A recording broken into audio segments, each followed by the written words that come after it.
Here is one of the most trusted beliefs of modern life, that a house is the safest investment you can make, that property, over the long run, only ever goes up.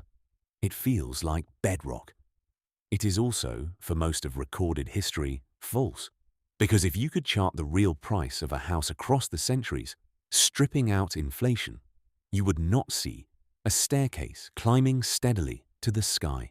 You would see a long, flat, wandering line.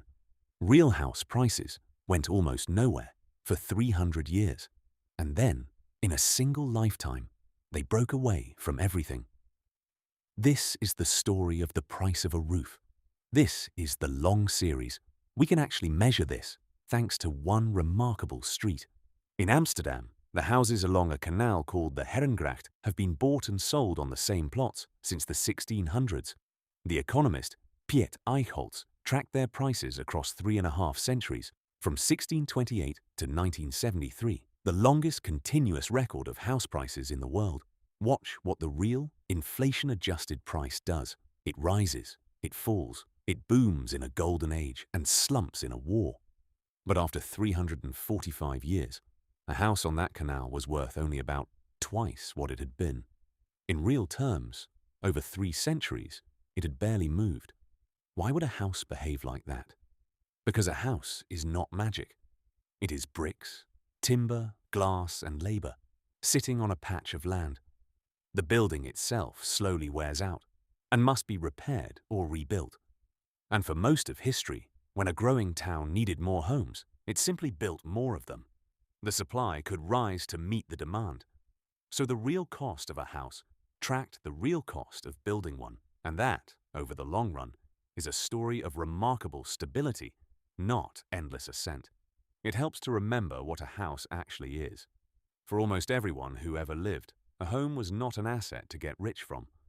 It was shelter, a thing you consumed, like food or firewood, that kept the rain off and wore out over time.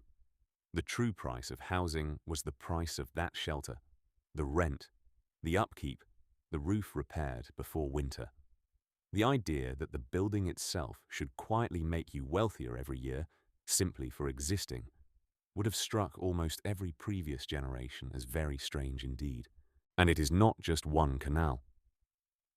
When the economist Robert Shiller built a long index of American house prices back to 1890, he found the same astonishing thing.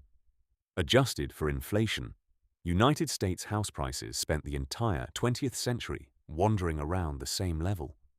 They fell in the Depression, rose after the war, dipped in the 70s, but again and again they returned, as if pulled by gravity, to roughly where they had started. For 100 years, in the richest country on earth, the real price of a house went essentially sideways. So if houses were flat for 3 centuries, what on earth happened next? The answer is not that the houses changed. It is that almost everything around them did. Money got cheaper as interest rates fell to levels never seen before, letting people borrow far larger sums. Land got scarcer and more tightly regulated, especially in the cities where the jobs were. And crucially, the house stopped being seen as shelter and started being treated as an investment, a store of wealth, a bet, a nest egg.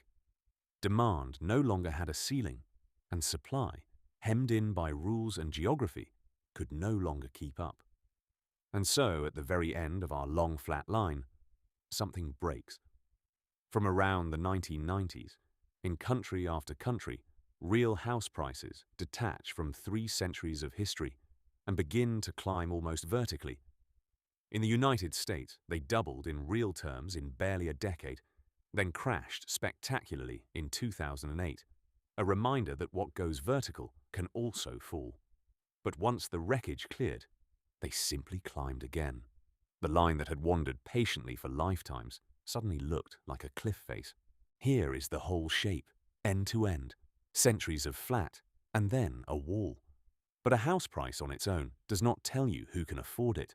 For that, you have to hold it against the thing people actually pay with, their wages. And when you do, you find that in the recent surge, house prices did not just rise. They pulled away from incomes faster than incomes could ever follow. Measure a home the honest way, as a multiple of what a household earns in a year, and the detachment is stark.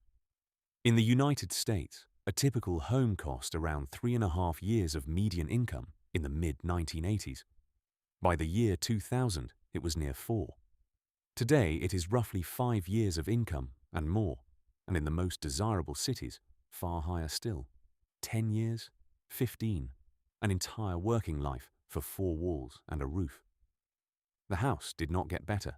The distance between it and an ordinary wage simply grew. So read the shape of the whole line, not the price on a single sign.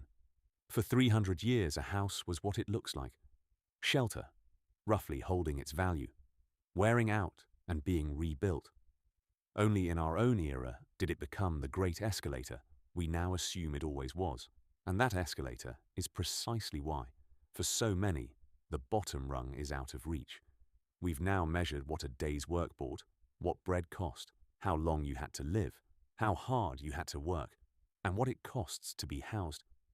Next time, the price of light and the most spectacular collapse in cost in all of human history.